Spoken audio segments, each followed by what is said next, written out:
You got a trick mouth, don't you? Let go of me!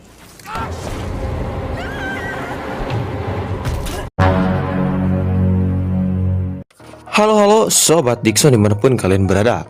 Balik lagi bareng saya, Dickson si ganteng kalem, di channel yang selalu siap nemenin kalian membedah kisah-kisah seru dari dunia perfilman. Sebelum kita masuk ke inti cerita, izinkan saya kasih sedikit warning. Film ini bukan sekedar tontonan biasa. Ada momen romantis, ada nuansa tragis, ada adu adrenalin di alam bebas, sampai ketegangan yang bikin jantung kalian berdebar lebih kencang. Jadi, kalau kamu lagi rebahan sambil ngemil keripik, siap-siap aja karena bisa-bisa keripiknya lupa dimakan saking fokusnya. Film yang akan kita bahas kali ini berjudul Ledge. Film yang dirilis pada tahun 2022. Genrenya campur aduk, ada thriller, survival, sampai drama emosional. Pokoknya, perpaduan sempurna antara tegang, ngeri-ngeri sedap, tapi juga bikin penasaran. Jadi, langsung saja, yuk kita bedah alur ceritanya. Gaske!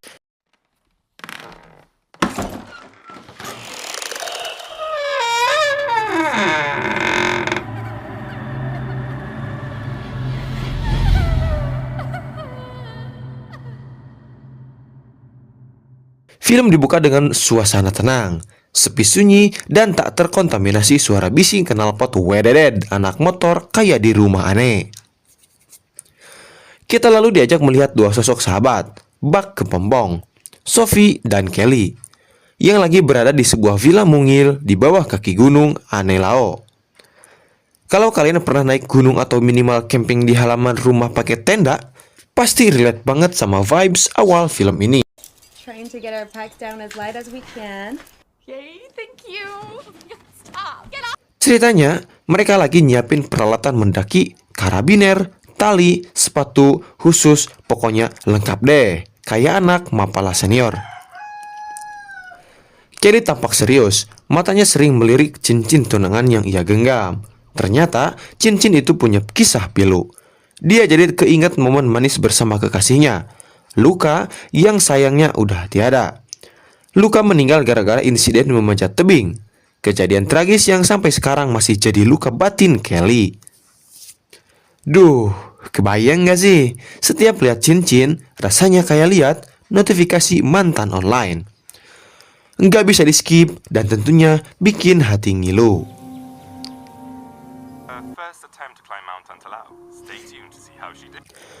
Belum lama mereka di villa, datanglah rombongan cowok-cowok yang penuh energi. Joshua, Tyler, Ray, dan Nathan. 4 sekawan ini langsung bikin suasana jadi rame.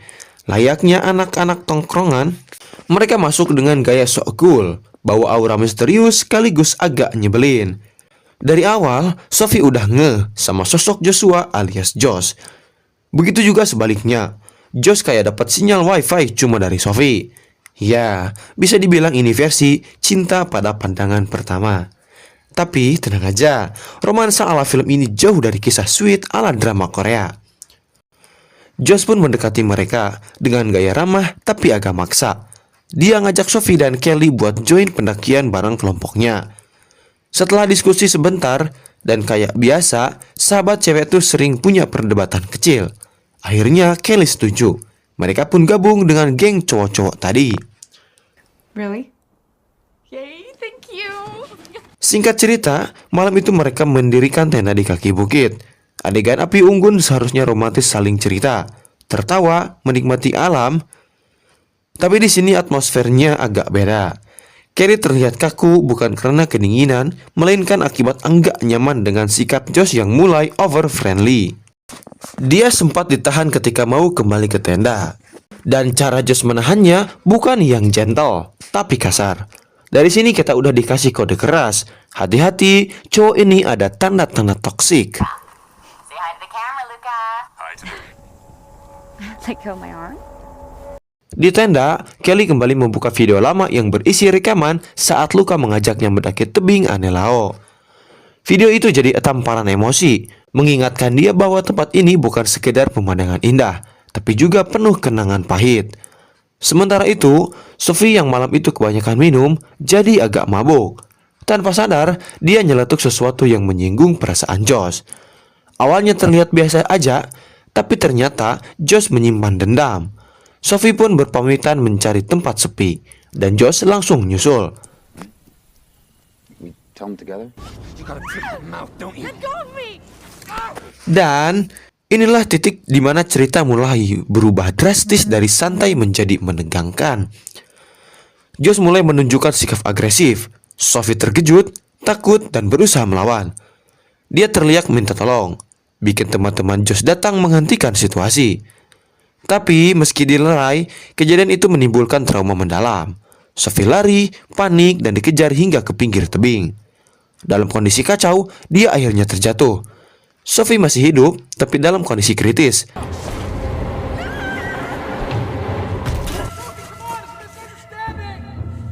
Kelly yang baru keluar tenda langsung syok melihat sahabatnya terluka parah. Disinilah kita diperlihatkan sisi gelap Josh. Alih-alih menolong Sophie, dia malah mengajak teman-temannya untuk menutup-nutupi kejadian itu. Alasannya klasik, kalau kita nolong, kita bisa kena masalah hukum. Padahal jelas yang dia takutkan bukan hukum, tapi kebusukan dirinya sendiri kebongkar.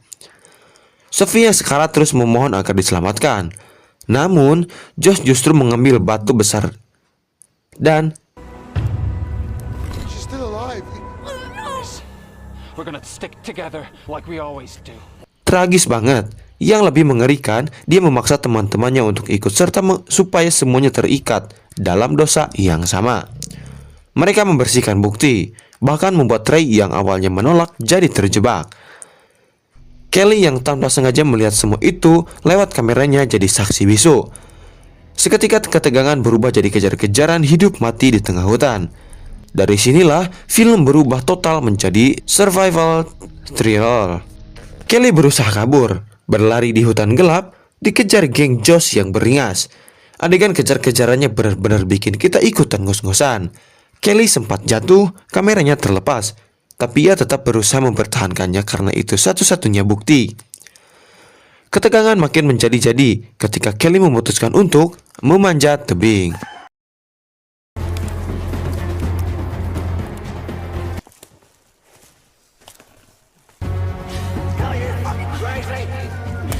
Yap, disinilah film menunjukkan tema utamanya, survival lewat pendakian ekstrim. Bayangin, tanpa perlengkapan lengkap, Kelly harus menaklukkan tebing curam sementara para pengejarnya juga enggak tinggal diam. Ada adegan di mana Tiller hampir menjatuhkannya, tapi Kelly berhasil melawan balik dengan tendangan maut yang bikin Tiller terperosok. Sayangnya, Kelly kehilangan beberapa peralatan penting, termasuk air minumnya. Dari sini ancaman dehidrasi menambah dramatisasi.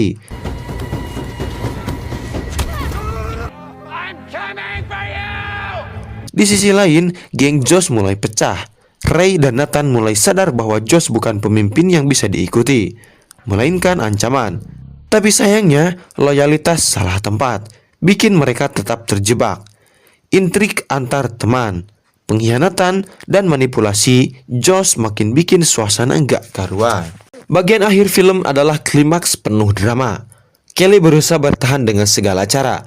Dia masih menyimpan luka batin dari kepergian Luka, dan tekadnya untuk melanjutkan pendakian jadi bentuk penghormatan terakhir. Cincin yang selalu ia bawa bukan sekedar simbol cinta, tapi juga motivasi bertahan. Josh yang makin tersudut berubah jadi monster sepenuhnya.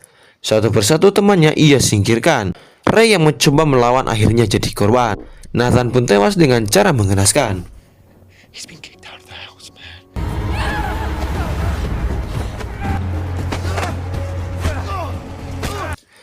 Pada akhirnya tinggal Kelly dan Josh yang saling berhadapan. Pertarungan terakhir mereka benar-benar dramatis. Josh sempat mencoba barter. Cincin Luka ditukar dengan kartu memori kamera.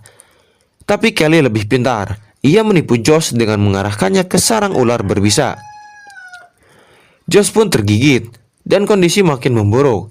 Dalam pertarungan sengit di tebing, Kelly berhasil membalikan keadaan. Josh terdesak, hanya bisa berpegangan pada tebing, memohon belas kasihan. The card for the ring. I'm coming for you!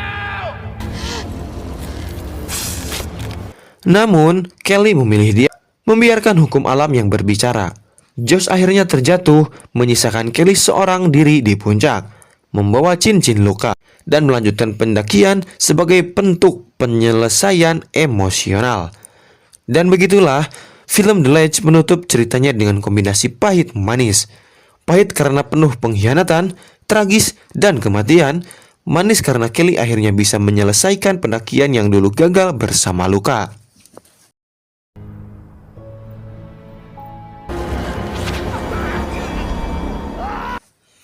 Kalau kita tarik pesan moralnya, film ini ngasih banyak pelajaran. Pertama, jangan gampang percaya sama orang baru apalagi di tempat asing. Ingat, enggak semua senyum itu tulus, bisa aja senyum setan. Kedua, dalam hidup kadang kita diuji pada titik survival mode, dan disitulah terlihat siapa yang punya tekad kuat. Dan ketiga, jangan pernah meremehin cewek. Kelly berhasil bertahan bukan karena fisik kuat semata, tapi karena mental baja dan semangatnya. Jadi, gimana menurut kalian? Kalau kalian ada di posisi Kelly, kira-kira sanggup nggak nanjak tebing tanpa bekal cukup sambil kejar-kejaran orang dengan orang gila? Atau malah milih rebahan sambil nunggu keajaiban? Oke, segitu dulu pembahasan panjang kita kali ini. Kalau kalian suka alur cerita penuh ketegangan kayak gini, jangan lupa kasih like, komentar, dan share. Biar makin banyak yang tahu berapa seremnya film survival ini. Bang Dickson beserta seluruh tim pamit dan adios amigos perimios galeos.